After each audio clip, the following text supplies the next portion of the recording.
onyesha umuhimu wa sisi jinsi gani ambaye mtu anaelewa yatima moyo wake unaweza kuwa laini. Fattaqullah ibadallah, malizia kwa kusema mcheni Allah enye waja wa Allah, wahrisu ala tarbiyati al-yatama, najilazimisheni kuwalea mayatima, wa rahmatin bihim, na pia wahurumieni sana mayatima. Wamtathilu qawla Allah azza wa jalla li nabiyhi al-karim, na ifuateni kauli ya Allah kumwambia mtume wake mtukufu, fa amma al-yatima fala taqhar. Mwenyezi Mungu anamwambia mtume akija yatima usimkemee, wa amma as-sa'ila fala tanhar, na muombaji pia usimkemee na ukamfukuza. Yatima usimfukuze, na muombaji anayeomba kama huna mwambie ima sina au siku nyingine, lakini usimkemee yatima. Ndugu zangu katika imani, hakika ndugu zangu, katika vitu ambavyo ni vichungu na mtihani ni mkubwa ni pale mtu anapoacha wale watoto wadogo. Hakika si mchezo ndugu zangu, si mchezo. Ukiangalia vile vitoto saizi moja, ni nani wa kuangalia? Allah amekuacheni nyinyi, mko huko nyuma, ndugu zake na hao wako nyuma. Angalieni, fanyeni juhudi.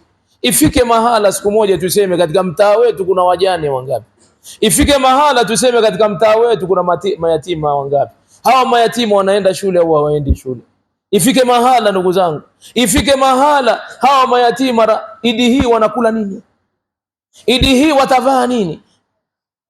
Hichi ni kitu chepesi. Ifike yatima, mtu ana yatima, tafuta yatima upeleke nyumbani kwako. Tafuta yatima. Utakuja kunihadithia siku moja. Wewe peleka yatima nyumbani kwako, lakini mshauri mke wako. Wanawake zetu nao wana matatizo. Usichukue tu peke yako. Mwambie unaonaje tuchukue yatima, unasemaje? Nakupa, unampa tu, unamwambia hebu nikupe kitu kae nacho. Nafikiria tuchukue, mimi naona kama tungekuwa na yatima. Lakini hebu na wewe mwenzangu umpe uhuru. Hebu angalia na wewe na kuachia nalo, ukipatia jibu utakuja kuniambia. Aje akwambie yeye. Na wakati anakuambia wewe, kama ni mtu unamjua mke wako, utajua haya maneno yana hisia, anayezungumza kwa hisia, ni kweli huyu au kuna neno sasa nimridhishe mume wangu. Nalo uliangalie sana. Ukiona halijakaa vizuri, unamwambia ngoja kwanza, itafika mahala. Usimwambie hutaki. Basi nini cha kufanya? Tafuta ile nyumba yenye yatima hata moja, hakikisha ada yake kila kitu wewe unamaliza. Kila kitu.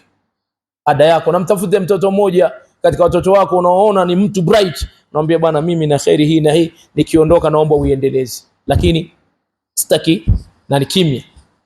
Unaonaje? Ndio hivyo. Lakini wallahi nakwambieni ndugu zangu, nyumba yenye yatima ni nyumba. Ni nyumba.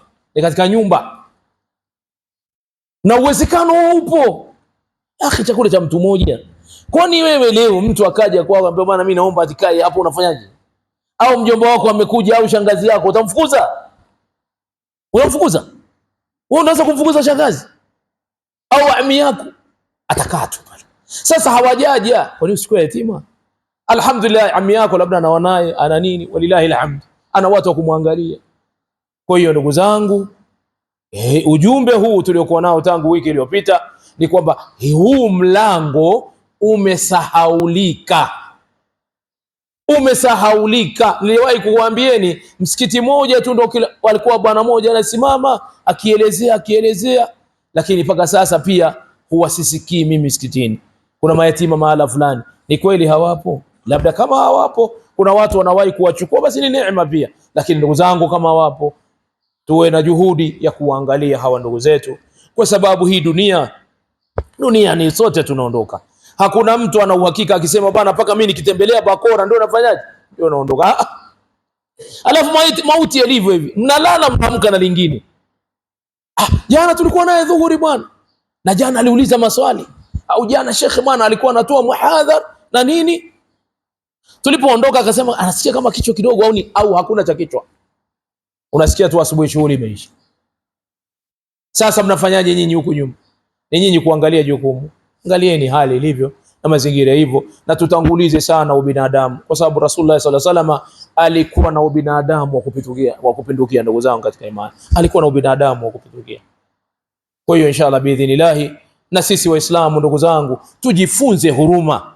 Yani katika kitu ambacho sisi tutapata kufaulu mbele ya Allah ni ile huruma yetu kuwahurumia wale wengine. Mtume sallallahu alaihi wasallam anasema irhamu man fil ardhi yarhamukum man fi sama, wahurumieni wale wanyonge walioko ardhini, walioko mbinguni watakuhurumieni. Malaika na nini watakuombeeni dua zilizo njema na maghfira kwa Allah, na mwisho nyinyi mtafaulu mbele